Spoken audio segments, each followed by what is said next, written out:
آج کا سبق سورہ بقرہ کی آیت نمبر 152 سے ہے۔ اس میں ذکر و شکر کا ذکر ہے۔ اعوذ باللہ من الشیطان الرجیم، بسم اللہ الرحمن الرحیم، فاذکرونی اذکرکم واشکروا لی ولا تکفرون۔ تو تم مجھے یاد کرو، میں تمہیں یاد رکھوں گا، اور تم میرا شکر ادا کرو اور تم میری ناشکری نہ کرو۔ یہ بہت اہم آیت ہے۔ اس آیت مبارکہ میں اللہ تبارک و تعالیٰ نے 4 الفاظ استعمال فرمائے ہیں، اور یہ 4 الفاظ بہت اہم ہیں، اس لیے آج کے سبق میں ہم انہی کی تشریح اور تفسیر عرض کریں گے۔ اللہ تعالیٰ نے یہ فرمایا کہ تم فاذکرونی، مجھے یاد کرو، میں تمہیں یاد کروں گا۔ اللہ کو یاد کرنے کا مطلب یہ ہے کہ انسان ایک تو اللہ کے احکام کا علم حاصل کرے اور ان احکام کو پورا کرے۔ جب ایک مسلمان یہ احکام پورے کرتا ہے تو پھر اللہ تبارک و تعالیٰ اسے کام درست کر دیتے ہیں اور اسے اجر و ثواب عطا فرماتے ہیں۔ اسی لیے مفسرین نے فرمایا کل مطیع اللہ فہو ذاکر، جو آدمی بھی اللہ کی اطاعت فرمانبرداری کرنے والا ہے وہ اللہ کا ذکر کرنے والا ہے، وہ اللہ کو یاد کرنے والا ہے۔ مثلاً جو آدمی نماز پڑھتا ہے، ایک حکم پورا کرتا ہے، رمضان کا روزہ رکھتا ہے، حج کرتا ہے، زکوٰۃ ادا کرتا ہے، شریعت کا علم حاصل کرتا ہے، تو وہ اللہ کے احکام کا علم حاصل کر رہا ہوتا ہے، اللہ کے احکام کو پورا کر رہا ہوتا ہے، تو عملی طور پہ اللہ کو یاد کر رہا ہوتا ہے، تو اللہ تعالیٰ اس کو یاد رکھتے ہیں اور اس کو اجر عظیم عطا فرماتے ہیں، اس کی مغفرت فرما دیتے ہیں۔ ایک تو یاد کرنے کا مفہوم یہ ہے، اور سب سے بڑا مفہوم یہی ہے۔ دوسرا جو مفہوم ہے وہ ہے زبانی ذکر کرنے کا، کہ آدمی زبان سے اللہ کو یاد کرے، مثلاً قرآن کریم کی تلاوت کرے۔ حدیث میں آتا ہے افضل الذکری تلاوت القرآن، ذکر کی سب سے افضل طریقہ اور سب سے افضل قسم جو قرآن کریم کی تلاوت ہے۔ اور ایک اور حدیث میں افضل الذکری لا الہ الا اللہ، سب سے افضل ذکر لا الہ الا اللہ ہے۔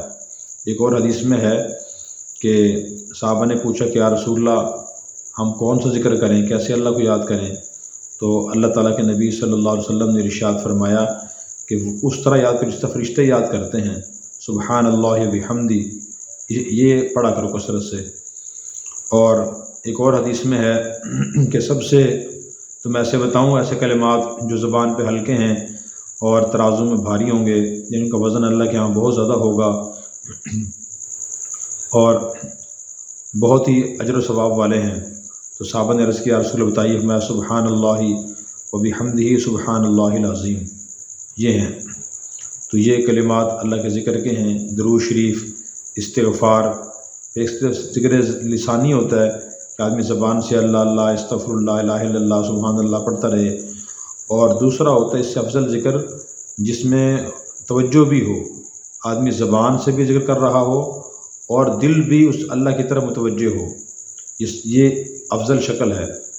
اور پھر تیسری شکل ہے ذکر قلبی کی، کہ آدمی سے زبان تو حرکت میں نہ ہو لیکن دل میں آدمی سوچتا رہے، اللہ اللہ کرتا رہے، یا اللہ کی نعمتوں کے بارے میں سوچے، جو مظاہر قدرت ہیں، اللہ کی قدرت کی نشانیاں ہیں، زمین، آسمان، درخت، پانی، نباتات، جمادات، حیوانات، انسان، ان کو انسان سوچتا رہے کہ اللہ تعالیٰ نے یہ درخت کیسے بنایا، کتنی عظیم الشان مخلوق ہے، آسمان کیسے بنائے، پانی کیسے بنایا، جانور کیسے پیدا کیے، جانوروں کی اقسام ہیں، چونٹی، مچھر، مکھی، ہاتھی، گائے، بیل، بھینس، اونٹ، تو مختلف قسم کے جانور ہیں، شکلیں مختلف، جسامت مختلف، ان کے مزاج مختلف ہیں، یہ بھی اللہ کو یاد کرنا ہے۔ تو بہرحال اللہ کے ذکر کے فوائد بہت زیادہ ہیں۔ قرآن کریم میں اللہ تعالیٰ نے ایک اور آیت میں ارشاد فرمایا وَلَذِکْرُ اللہِ اکبر، اللہ کا ذکر سب سے بڑی چیز ہے۔ اور اسی طرح ایک اور آیت میں ارشاد فرمایا إِنَّ فِي خَلْقِ السَّمَاوَاتِ وَالْأَرْضِ وَاخْتِلَافِ اللَّيْلِ وَالنَّهَارِ لَآيَاتٍ لِّأُولِي الْأَلْبَابِ، یقیناً آسمانوں اور زمین کی تبدیلی میں اور رات دن کی تبدیلی میں عقل والوں کے لیے بڑی نشانیاں ہیں۔ پھر عقل والے کون ہیں؟ فرمایا الذین یذکرون اللہ قیاما وقعودا وعلی جنوبہم، کہ اللہ کے عقل مند بندے وہ ہیں جو کھڑے بھی اور بیٹھے بھی، لیٹے ہوئے بھی اللہ کو یاد کرتے ہیں۔ وَيَتَفَکَّرُونَ فِی خَلْقِ السَّمَاوَاتِ وَالْأَرْضِ، اور وہ آسمانوں اور زمین کے بننے میں غور کرتے ہیں کہ اللہ تعالیٰ نے کیسے ان کو بنایا، اور جس ذات نے بنایا کتنی قدرت والی ذات ہوگی وہ۔ پھر کہتے ہیں ربنا ما خلقت ھذا باطلا سبحانک فقنا عذاب النار، اے ہمارے رب آپ نے ان چیزوں کو بے فائدہ پیدا نہیں کیا، ہمیں جہنم کی آگ سے بچا لینا۔ تو اللہ تعالیٰ فرما رہے ہیں عقل مند بندے وہ ہیں جو اللہ کو یاد کرتے ہیں، کھڑے بھی، بیٹھے بھی، لیٹے بھی، وہ اللہ کے عقل مند بندے ہیں۔ اسی طرح حدیث میں آتا ہے مثل الذی یذکر ربہ والذی لا یذکر مثل الحی والمیت، جو شخص اللہ کو یاد کرتا ہے اور یاد نہیں کرتا، ان کی مثال زندہ اور مردے جیسی ہے۔ تو فرمایا جو اللہ کو یاد کرتا ہے اس کی مثال زندہ آدمی جیسی ہے، اور جو اللہ کو یاد نہیں کرتا اس کی مثال مردہ جیسی ہے۔ اور ایک اور حدیث قدسی میں ہے، اللہ تعالیٰ فرماتے ہیں کہ جب میرا بندہ مجھے اپنے دل میں یاد کرتا ہے، میں اسے اپنے دل میں یاد کرتا ہوں، تو اگر کوئی کسی جماعت میں یاد کرتا ہے، میں اس سے بہتر جماعت فرشتوں کی جماعت میں یاد کرتا ہوں اسے۔ ایک اور حدیث میں آتا ہے کہ جب بندہ، اللہ فرماتے ہیں بندہ میرے ایک بالشت میرے قریب آتا ہے، میں ایک ہاتھ اس سے قریب ہو جاتا ہوں، جب وہ میرے ایک ہاتھ قریب آتا ہے میں 2 ہاتھ قریب ہو جاتا ہوں، جب بندہ میری طرف چل کے آتا ہے میں اس کی طرف دوڑ کے جاتا ہوں۔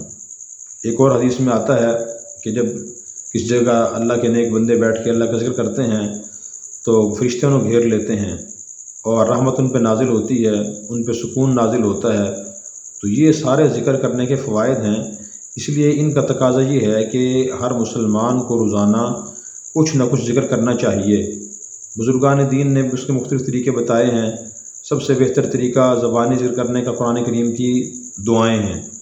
قرآن کریم کی دعائیں علماء نے مختلف کتابوں میں نقل کر دی ہیں، جمع کر دی ہیں۔ مثلا مولانا ارشد تھانوی رحمۃ اللہ علیہ کتاب مناجات مقبول ہے، انہوں نے قرآن کریم کی ساری دعائیں اور احادیث کی جامع دعائیں اکٹھی کی ہیں، پھر انہیں 7 منزلوں میں تقسیم فرما دیا۔ تو روزانہ کسی وقت بھی ایک منزل پڑھ لینی چاہیے، اس سے اللہ کا ذکر کی جو فضائل ہیں، فوائد ہیں، وہ انسان کو اور مسلمان کو حاصل ہو جاتے ہیں۔ اور اس طرح قرآن کریم کی تلاوت سب سے افضل ذکر ہے، وہ کرنی چاہیے۔ کوئی اس سے نیچے آنا چاہتا ہے پھر وہ 3 تسبیحات، تیسرا کلمہ درود شریف اور استغفار، تیسرا کلمہ یا سبحان اللہ والحمد للہ ولا الہ الا اللہ اللہ اکبر، آگے چاہیں تو ولا حول ولا قوت الا باللہ العلی العظیم یہی پڑھ لیں 100 مرتبہ صبح، 100 مرتبہ شام کو۔ اور درود شریف مختلف ہیں، درود ابراہیمی بھی ہے اور مختصر بھی ہیں، صلی اللہ علیہ وسلم کوئی سا پڑھ سکتے ہیں 100 مرتبہ، اور 100 مرتبہ استغفر اللہ روزانہ صبح شام پڑھ لیں، تو یہ بھی کرنے سے آدمی ذکر کرنے والوں میں شامل ہو جاتا ہے۔ البتہ ایک بات کی وضاحت یہاں بہت ضروری ہے، وہ یہ ہے کہ جو زبانی ذکر ہے، قرآن کریم کی تلاوت ہے، تسبیح ہے، درود شریف ہے، استغفار ہے، مختلف وظائف ہیں، تو ان کے فوائد تو ہیں شرعی لحاظ سے، ان کی حیثیت مستحب کی ہے کہ آدمی کرے تو ثواب ملتا ہے، فائدہ ہوتا ہے، نہ کرے گناہ نہیں ہوتا۔ تو ان وظائف کو اور اذکار کو کرنے کے ساتھ ساتھ جو دین کے احکام اور تعلیمات ہیں انہیں ہمیں فراموش نہیں کرنا چاہیے۔ آج بہت سی خانقاہوں نے صرف ذکر کو ہی اپنا اوڑھنا بچھونا بنایا ہوا ہے، اور وہاں بہت سی خانقاہوں میں، یعنی بعض میں احکام کی تعلیم بھی ہوتی ہے، علم بھی سکھایا جاتا ہے، لیکن بہت سی جگہ صرف ذکر سکھایا جاتا ہے کہ اللہ کا ذکر کریں۔ میں نے بتایا کہ اس کی حیثیت مستحب کی ہے، اور اس سے جو بڑی اہم چیزیں ہیں، فرائض ہیں، واجبات ہیں، ان کی طرف توجہ نہیں ہوتی۔ اسی لیے ہمارے ہاں جو کتابیں ہیں وظائف کی، وہ بہت زیادہ فروخت ہوتی ہیں، اور لوگوں کے یعنی عام جو مسلمان ان کے پاس شریعت کا علم زیادہ نہیں ہوتا، تو ان کے ذہن میں خیال ہوتا ہے فلاں وظیفہ پڑھوں گا اور میرا کاروبار چل پڑے گا، فلاں وظیفہ پڑھوں گا میرا رشتہ ہو جائے گا، فلاں وظیفہ پڑھوں گا فلاں کام میں مجھے کامیابی حاصل ہو جائے گی۔ تو وظیفے سے جو اہم چیز ہے وہ احکام اور تعلیمات ہیں۔ مثلا ایک آدمی اگر اپنا کوئی تجارت کرتا ہے تو وظائف کی حیثیت ثانوی ہے، اولین جو حیثیت ہے وہ سچائی کی ہے، دیانتداری کی ہے، اخلاق کی ہے، کاروبار میں جھوٹ نہ بولے، دھوکہ نہ دے، سچ بولے، خیر خواہی ہمدردی کا معاملہ لوگوں سے کرے، 2 نمبری نہ کرے، اس کی حیثیت اولین حیثیت ہے۔ جو مسلمان یہ کرے گا تو اس کا کاروبار چمکے گا، اس کو ذرا اہمیت دینی چاہیے۔ اولاد نافرمان ہے، اس کے لیے وظیفہ بعد میں کرنا چاہیے، اس کو فرمانبردار بنانے کے کیا طریقے دین نے بتائے ہیں، اللہ نے، اللہ کے نبی نے، وہ اپنانے چاہیے۔ وہ چونکہ ذرا مشکل ہوتے ہیں، اس لیے اکثر مسلمان اس طرف نہیں آتے، جو بے کم علم مسلمان ہیں، کہتے ہیں وظیفہ بتا رہے ہیں، وظیفہ پڑھوں اور اولاد فرمانبردار ہو جائے، وظیفہ پڑھوں بیوی فرمانبردار ہو جائے، وظیفہ پڑھوں شوہر درست ہو جائے۔ تو وظیفے سے کے علاوہ جو دین کی تعلیمات ہیں ان کو بھی ہمیں دیکھنا چاہیے۔ اس کے بعد پھر فرمایا بشکرولی ولا تکفرون، تم میرا شکر ادا کرو، میری ناشکری نہ کرو۔ اللہ کا شکر ادا کرنے کا مطلب یہ ہے کہ سب سے پہلے انسان اللہ کی نعمتوں کو سوچے۔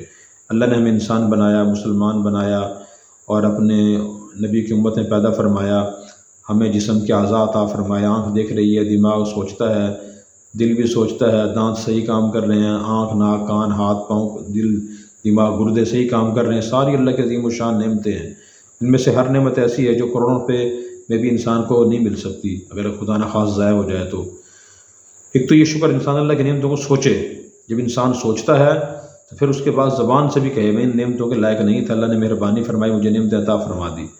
اور تیسرا پھر شکر یہ ہے کہ انسان ان نعمتوں کو صحیح کاموں میں استعمال کرے، گناہوں میں استعمال نہ کرے۔ دولت بھی نعمت ہے، میں نے عرض کیا، زندگی بھی نعمت ہے، اولاد نعمت ہے، اور ذریعہ معاش نعمت ہے، ان سب پہ انسان اللہ کا شکر ادا کرے۔ اللہ تعالیٰ نے فرمایا اعملوا آل داود شکرا، اے آل داود شکر والا عمل کرو۔